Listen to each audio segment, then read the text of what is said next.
I'm Nan by Business by Nan. Maybe you've been checking out our videos on YouTube, like this one, or maybe you've been looking at Instagram where we have our shorter videos. You can also check them out on Facebook, and you even can go to our website at businessbynan.com, and we have all the videos there as well as some activities for you. Today we're going to be talking about some verbs that we use with business meetings. We use a lot of verbs to talk about business meetings.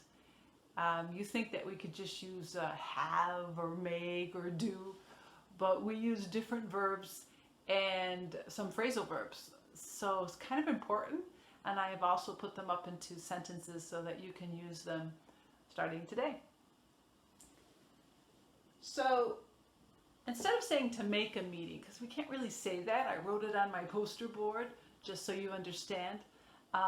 We can use the verb fix a meeting, and so we would say, let's fix a meeting for June 1st. So we like fix. So fix is not just for your car. You can use it for a meeting. You can also use it for food, like fix me some food, fix me a sandwich, fix me something to drink. Set up a meeting. And as you can see, I put it in a green square because that means it's a phrasal verb.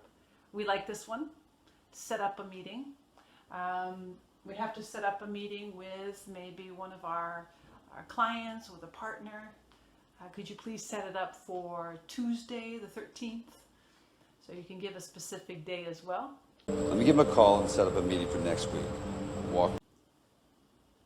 Call a meeting, and that's when normally a boss or CEO, the CEO has called for a meeting next week. I'm going to call a meeting to find out how we can make this work. All three of these are really similar. You can use them all interchangeably. So that's to make a meeting. To actually have the meeting. Okay, you can say we're having a meeting today. We're having a meeting at 2 o'clock.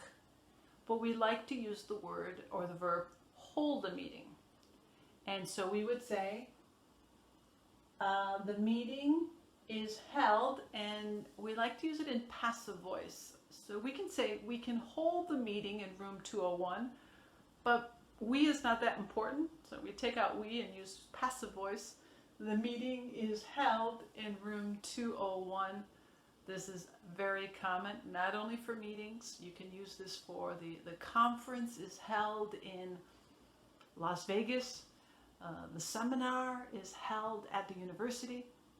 Before you go getting yourself into trouble tomorrow, I think you should know. The platoon commander, Lieutenant Jonathan Kendrick, held a meeting with the men and specifically told them not to touch Santiago. And so we really like this verb for scheduling some kind of meeting or big conference.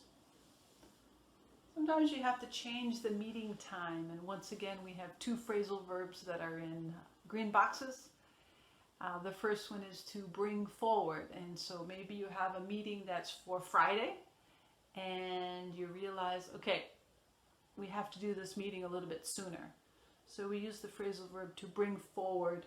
The meeting is brought forward to Wednesday.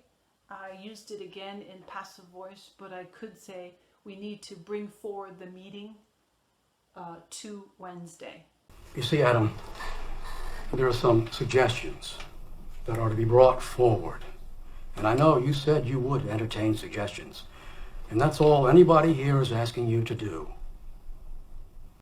So that's a good one. And the opposite, which is postpone, we have a phrasal verb called put off.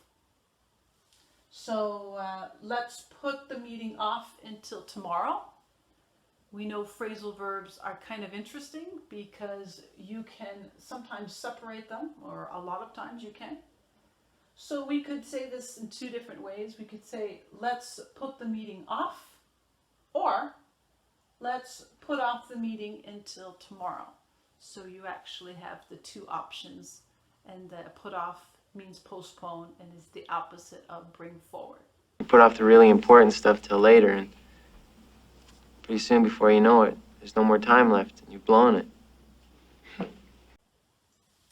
And finally, To finish a meeting, and I guess you could say the meeting is finished, but if you want to speak formally, we have the verb adjourn. So we would say, the meeting is adjourned. Or you could say, the meeting is adjourned until next week. I'm going to adjourn this trial until 9 a.m. tomorrow morning. And so we have these wonderful verbs for meetings. So the next time you have a business meeting at your company, and or you're giving the meeting, maybe you're the chairperson, you can use the best verbs. Don't forget our phrasal verbs: to set up, to bring forward, and to put off. And I hope you have a wonderful day.